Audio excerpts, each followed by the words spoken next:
Welcome, everyone. It is so cool to be with all of you today. My name is Karema Akilah. Around these parts, I believe they call me the truth. And I am so excited to welcome you to the Faith Community's Real Talk. And I am joined by my good girlfriend. And if you know anything about women, you know that title is reserved for only very special. And that would be that chickie right there, or the other way around, that girl right there. Nikki Hardeman. So glad I could be with you today, Nikki. It's so good to be here. I'm so glad this is happening. We talk on Holy Smokes all the time, but we got a lot of other people around, so this is good. I know. It. We've been wanting to have something like this, maybe not this public, but we. Who knew this was the first time we were gonna just sit down? The two of us was gonna be so public. Right? Yeah. Who knew? But Nikki, for those who may not know you, why don't you share a little bit about who you are and what you do and what's important to you? Oh, sure, absolutely. I'm delighted to be connected to the Faith Community, and particularly through the Holy Smokes podcast that we do. I got connected there with my work at Maccabee School of Theology, and so that's what I do. I've got what do we want to say? I've got 2 kids and a dog, and we are in the first 2 weeks of virtual homeschooling or virtual school right now. So that's where I am, and I know you've got some school stuff happening, and a little bit, just a little bit, just a tad. So yes, I joined Nikki in Holy Smokes, and I love our conversations there. Mm-hmm. I have 6 kids, and I am the founder of the Genius School, and we just began our virtual soft open. Today was the last day, and let's just say I'm having a little bit of this in order to wet my whistle and calm my nerves. I'm gonna have something as soon as we're done. So I didn't have time to get it together beforehand. But we didn't have that talk if drinking was allowed on camera. But here we are. Here we are. This is real talk, though, and sometimes it's real talk. Needs a little help. That's right, a little help. And speaking of real talk and a little help, that's exactly what we're going to talk about today. We were charged with the topic of how can Black women and white women form coalition. Yeah. And I don't even want to dress it up. I don't even want to put anything around it. I just want to say it like that. And then you tell me what popped into your head when you heard that. I thought, oh gosh. Whoa. When the request came through, I read it and I thought, whew, that's real talk. And I'm there for it. I'm here for it. Yeah. And I thought, where do we even begin? Mm-hmm. Where do we even begin to have the conversation? Mm-hmm. So what about you? For me, it was okay. That's really huge. That's really go in so many directions. Right. But you and I agreed it begins right here. Right here. It begins right here with 2 women who have a friendship, have a relationship. And so how would you and I build coalition? And I think well, first of all, I'm a words person, so I had to make sure I understood what the word coalition meant. And it is an alliance for combined action. An alliance for combined action. Ooh. Okay. And I think this rolls perfectly into what it is that I was hoping that the conversation that we would have on your back porch, but not in front of. So right. We talked about doing that, but we haven't had a chance to do it yet. So. Right. But I think that's where we start. We start with what's important to us and where can we find alliance? Where can we take action together? Yeah. What's important we're both moms, right. We both have children. So that right there, is huge where we can do action together. I understand that the nature of the question rests in the current events of what's going on in our country and around the world. But, for me, the country is just the saga of a family written large. So whatever is happening, between you and I, however you and I work together or don't, that's also what we see on a larger scale. So I think I would want to start right there. Where are some areas where we can work together? What's important to women? What's important to us? Yeah. And I'll confess, like, as we begin this conversation, that I find myself wanting to defer to you. That's kind of something that comes up for me as we're having this conversation. And I think that part of it is because some of my own work that I have been doing is learning to do that, right? Mm-hmm. Learning to understand how my privilege has made it where I kind of jump out. I'm a very talkative person. I love to like throw ideas out no matter who I'm with. So that's something that I am, like, we're doing real talk. Like, that's something that I'm trying to figure out how to negotiate, because only deferring isn't the right thing either. Right. My voice has to be a part of it. But that's something that I'm trying to figure out how to balance. Well, I think, right. And first of all, I'm really, really, really glad that you said, only deferring isn't the answer either, because the response that I got, after all of the events happened in our country with, the killing of Black and brown people at the hands of police, there was this huge uprising amongst the white community, marching in the streets and protesting. And then on a personal front, a lot of my white female friends were saying, I want to listen, which is great. Sure. And there was a time for listening. And then there was a time to take action. Right. And I don't know that's individual per person, right? Sure. But I think that the reason why this discussion is so pivotal is because we both have children, and you and I both know that the hand that rocks the cradle truly is the hand that rules the world. Mm-hmm. Right? Yes. Talk about this. Go ahead. I'm sorry. No, I was going to say, we talk about this as being women and the power that has. And yeah, and this has come up for us on Holy Smokes about the power of women. And I think it's one of the reasons this is so important. And I love that you're kind of connecting to the children aspect, because it kind of makes sense to me that that's one of the places we start talking. That's right. Because that's where you and I can find shared experience and common ground and shared fears and shared joys. And that's right. And I think we would find that we're having the same conversations with our children. So we doing real talk for real? Real talk. Let's do real talk. Yes. Okay, let me do real talk. All right, here we go. Bring it on. I just had to have a conversation with my teen sons, and I'll phrase it this way. I am aware that there are a bunch of Black folks that are saying, you know what, I'm done. Sure. And the outcome of that is, I don't want anything to do with white people. Mm-hmm. I cannot trust white people. Mm-hmm. I'm out. Yeah. And I understand that sentiment. I understand where it comes from. I understand why some people are at that place. I'm talking about my family, right? Because I'm sure we may have some people on here listening who may feel that way and feel justifiable in feeling so. Right. For my children, because I am the hand rocking this cradle, I hope that I'm raising people that will offer something to someone else that they also want for themselves. Right. And I understand the anger. Trust me. I understand the frustration. I understand that this has been a long ass time, trying to get to this place. Mm-hmm. I understand the weariness because I feel it some myself. All of that is valid. Yeah. But what I told my children is, what I will never condone is for you to look at someone and just to look at the color of their skin and automatically prejudge them. Right. So for you to look at a white person and to say, I don't even want anything to do with you because you're white. Mm-hmm. That could be your greatest ally. You don't know.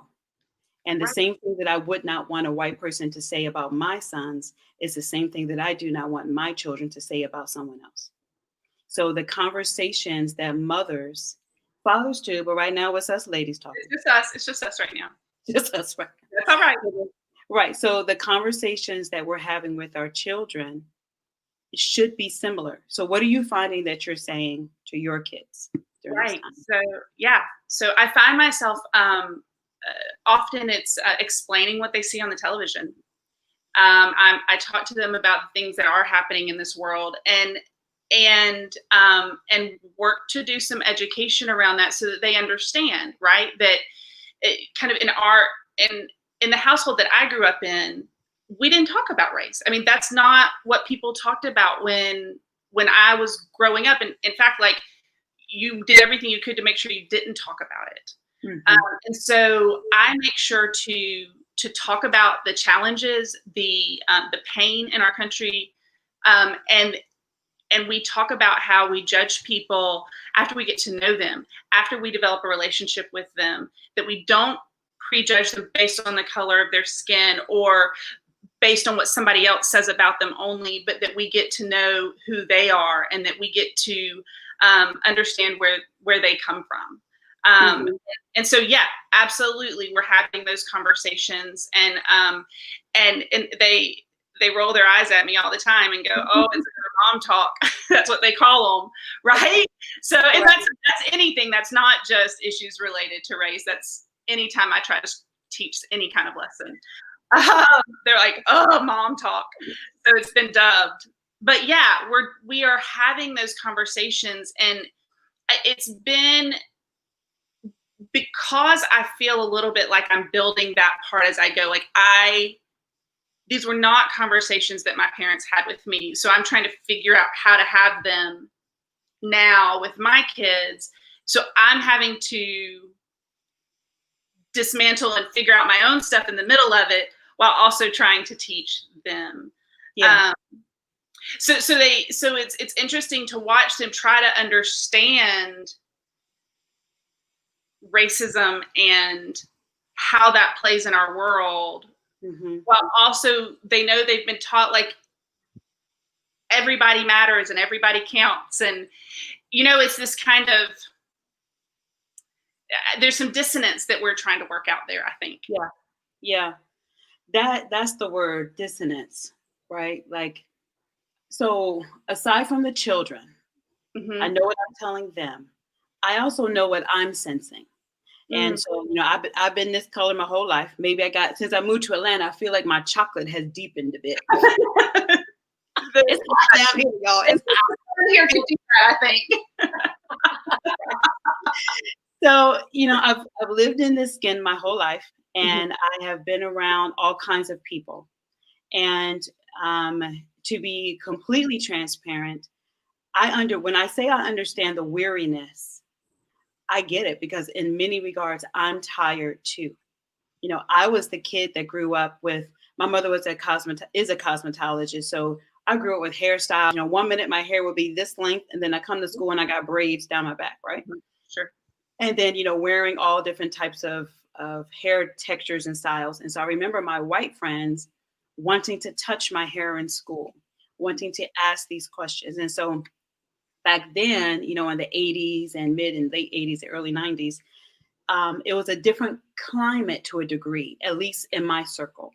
Okay. And so we were just kind of like, yeah, well, that's just what it is, And so after years of that, though, I'm tired of that now, right?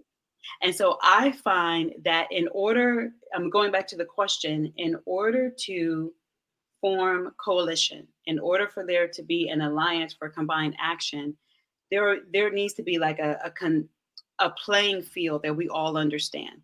I feel like before we can even do that with some individuals, not everybody, some individuals, I need to sit down and say, "No, look here, don't touch my hair."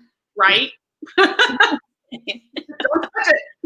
Right. Like there just needs to be like a communication, a degree of understanding of each other, so that we can even work together. And I feel like it would be irresponsible in some regards to skip that step.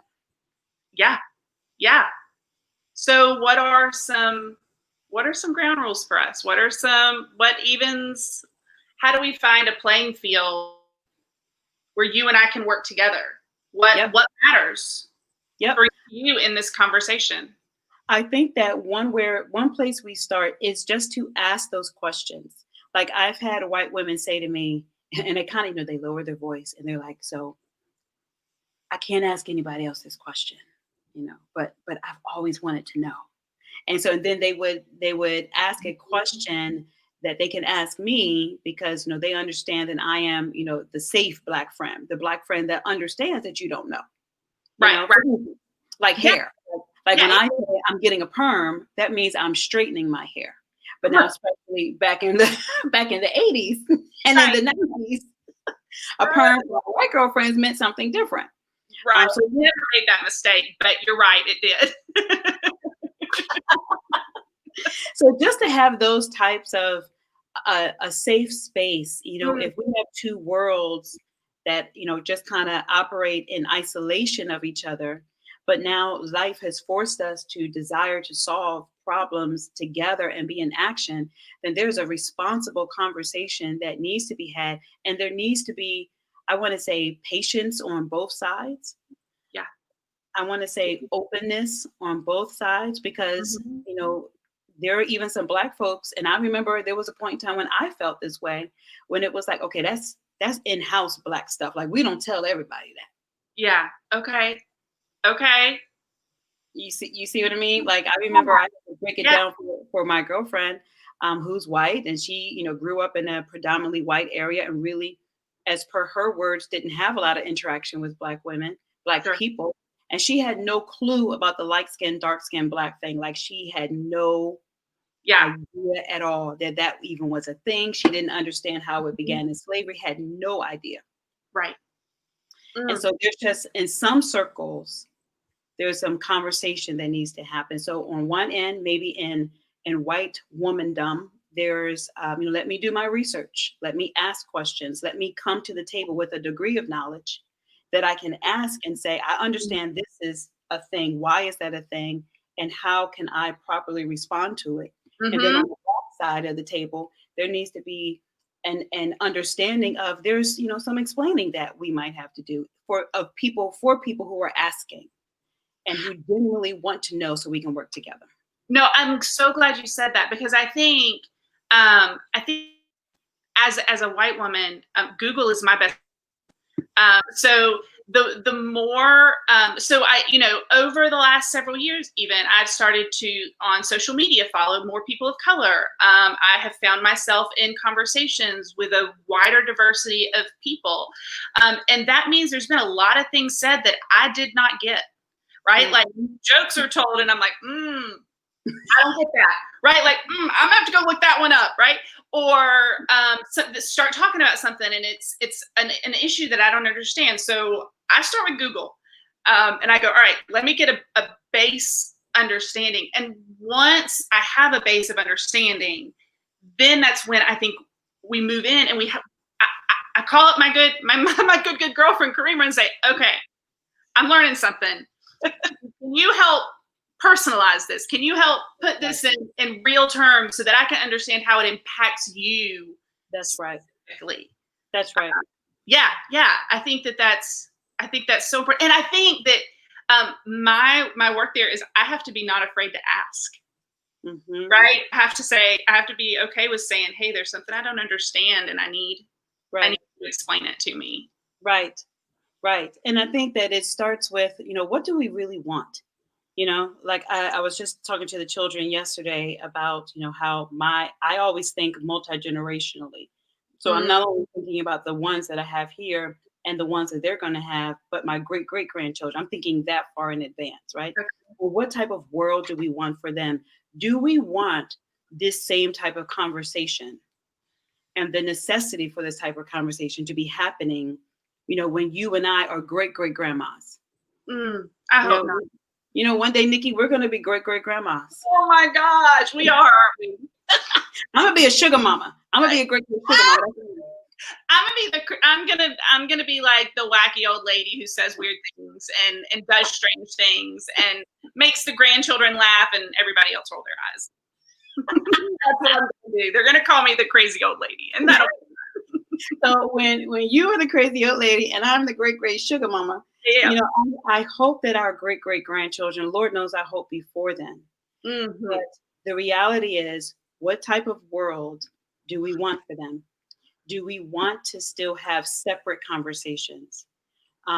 Or do we want, here's a great question that someone asked me, what do I have to let go in order to have that? What do I have to let go? What do I have to let go of in order for my great great grandchildren to live in a world where they can be whatever they are, and whatever they are is acceptable and welcomed? And that is the question that has to really be asked on all sides, because even as a Black woman, there are things that I might have to let go. And I'm not sure yet of what all of those things might be. But I get the feeling that there's something about the old stories that we tell ourselves that I might have to be willing to let go. For instance, like my mother was a sharecropper. You all heard me say that before. Right. And so she brought that experience into raising me. And so that's how I wound up being this way to a degree. So she would ask questions like, okay, well, she would hear me talking about a friend and she would say, well, are they Black or white? Because in her mind, it had to be categorized.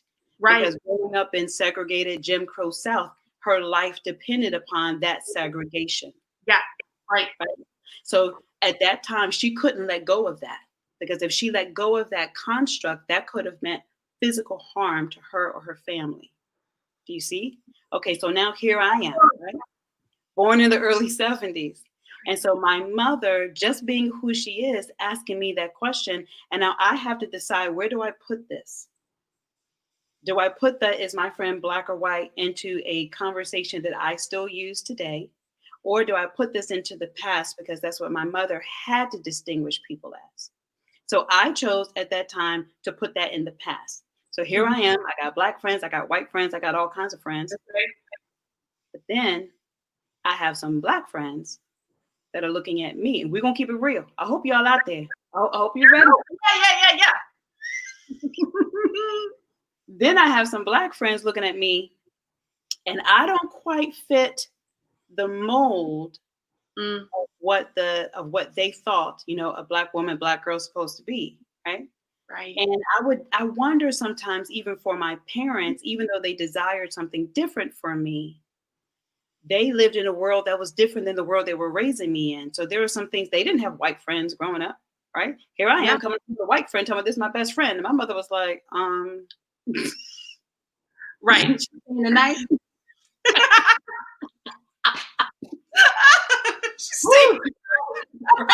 It's cool to come visit, but when her mama come to get her? You know what I'm saying? Because what that really meant was, there's some stuff that we do as Black folk that I don't know if she need to see. You know what I'm saying? Yeah. So that's why I'm asking, what do we have to let go of in order to have the kind of world that we want for our great great grandchildren? Karema, that's a question. That is a question. I found myself lately. I've been thinking about that question. I didn't ask it the exact same way.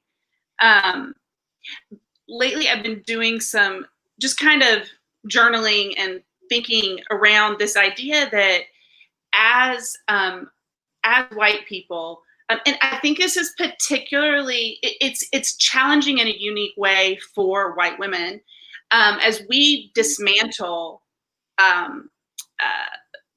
racism and patriarchy and all of those things, as we begin to kind of break some of those things down, we're tearing a lot of things down, right? So we're having to get rid of a lot.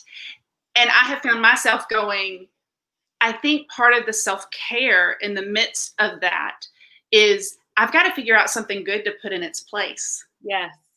Right. So I've got to so I'm going to tear all of this stuff out, these ways of thinking, these understandings of who I am as a woman, as a white woman in this world. And what does that mean? And where does my privilege get in the way and what does it blind me to? And kind of trying to tear all of that, and religion gets all mixed up in all of that.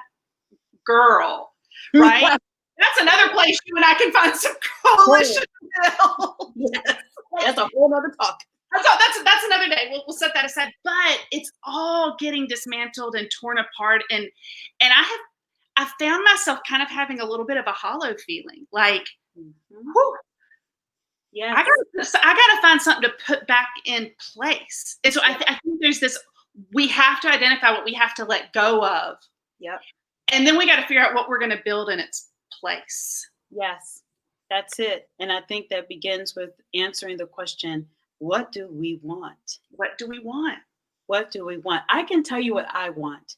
So like I said, I feel like I'm blessed to have a ton of Black girlfriends and a ton of white girlfriends. And when I say girlfriends, I really mean that on both sides, I can sit down and have a real conversation and just be me. Now that took some coming to, right?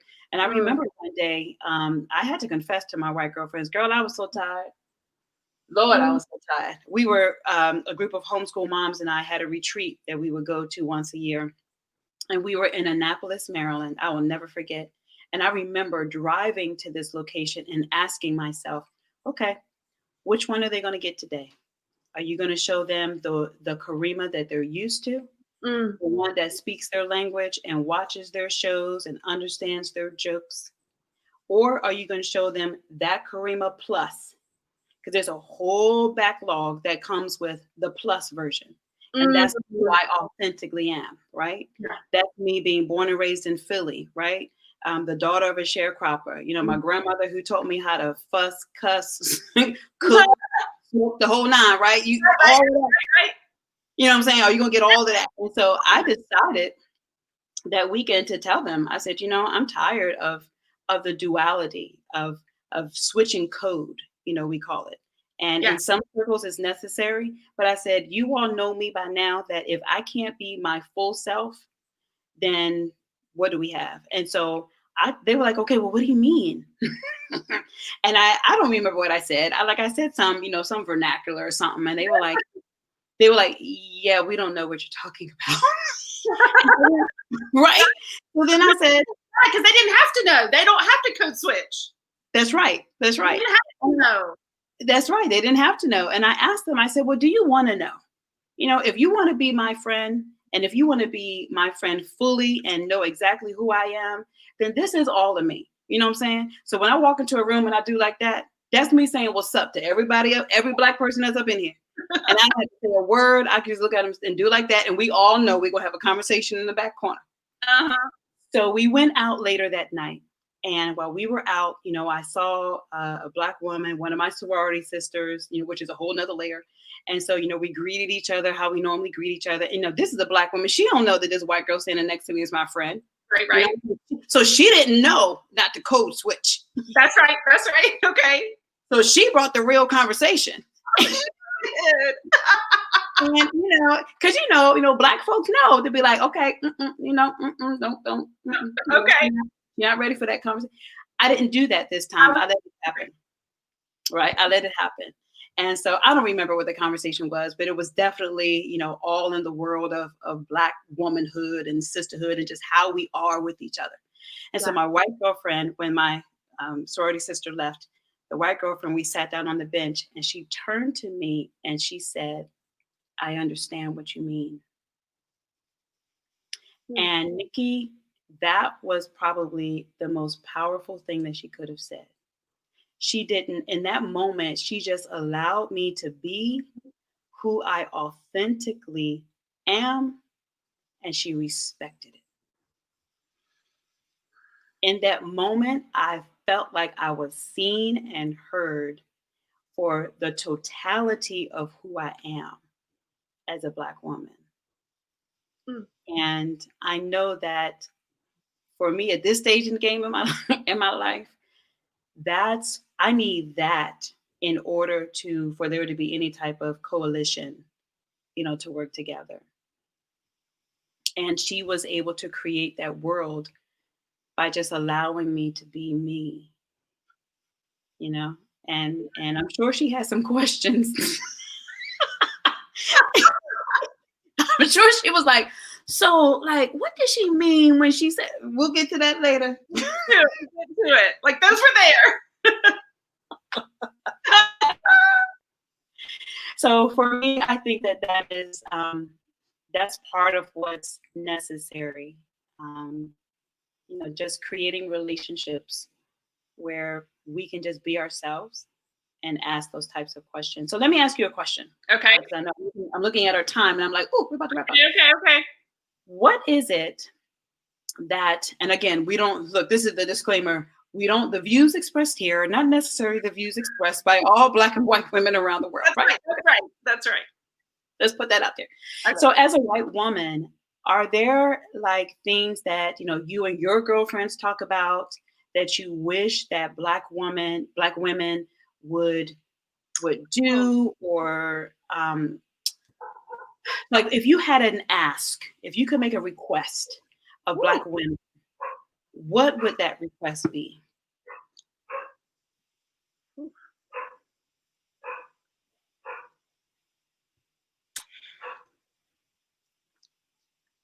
So my response, I don't know if it's because of the story you told, or what, but I think if I could ask anything of Black women, it would be, show me all of you. I think, and I think it's because I'm a pretty empathetic person. I pick up on feelings. I pick up what's in a room. And I can tell when there are walls up. Yeah. Right. I mean, and I get it. Like there's no judgment on that. But if I could ask anything, it would be, show me all of you.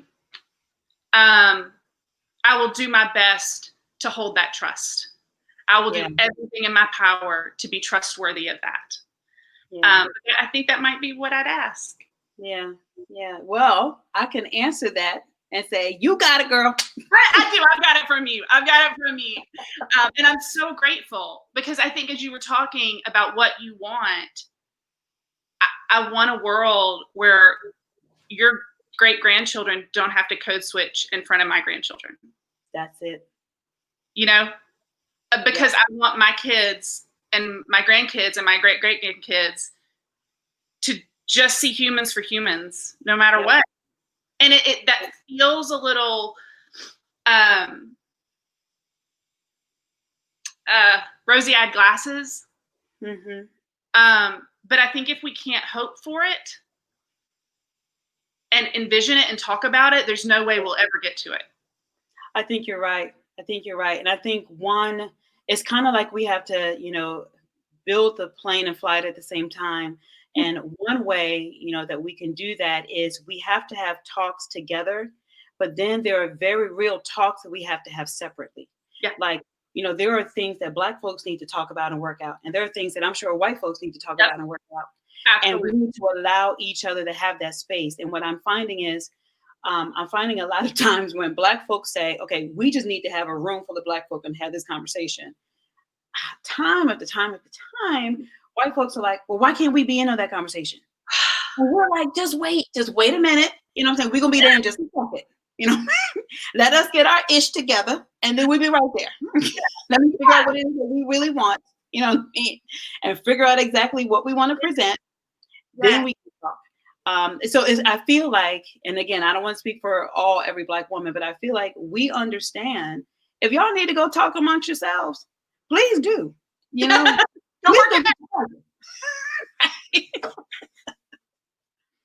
And that's so true, I think. And I would say to white people who are listening, go have those conversations. Some of my research, like when I told you Google's my friend, I also had several white friends who are further along on this journey than me, who I could call and say, hold up, this didn't hit right. Like this hurt my heart when I heard it, right? Like right. Something I don't know, like I need to figure this out, right? And so, especially when when when I began to see the way white women are generalized in this whole conversation, it kind of like, it hit me, right? It hit me hard.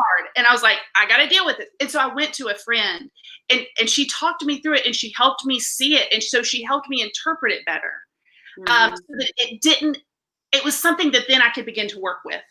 And so I think that if we can have those conversations with one another, find somebody who's further along this road than you, understand it. So anyway, but yeah. But I think what I'm hearing you say right there is, my name is Nikki, not Karen. Don't think that I'm the Karen of the world. Though I will use my Karen for good if I need to.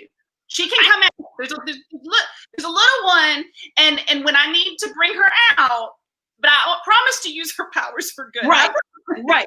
And if we're out somewhere, I'm gonna be like, Nikki, I'm gonna need you to go get Karen now. I'm gonna go be in the car. Okay, I'm gonna need you to handle that. I'll take care of whatever needs to be taken care of. Whatever you got to do, generate Karen, and let's get me out this mess now. Okay. Right. Well, Nikki, I tell you what, again, we did not plan on having, our first just the sister girl, conversation, just me and you in public in front of all of social media.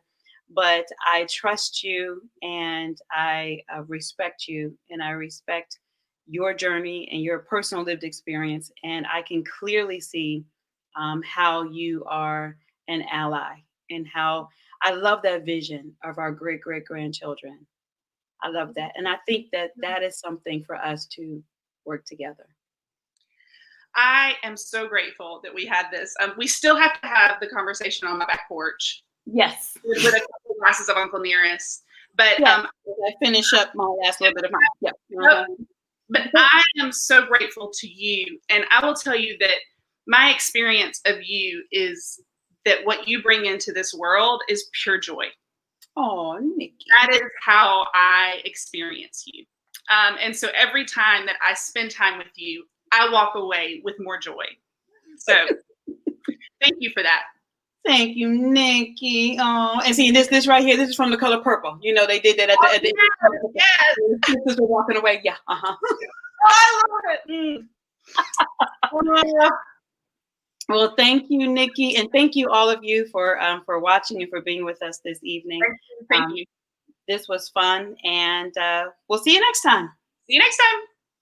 Bye.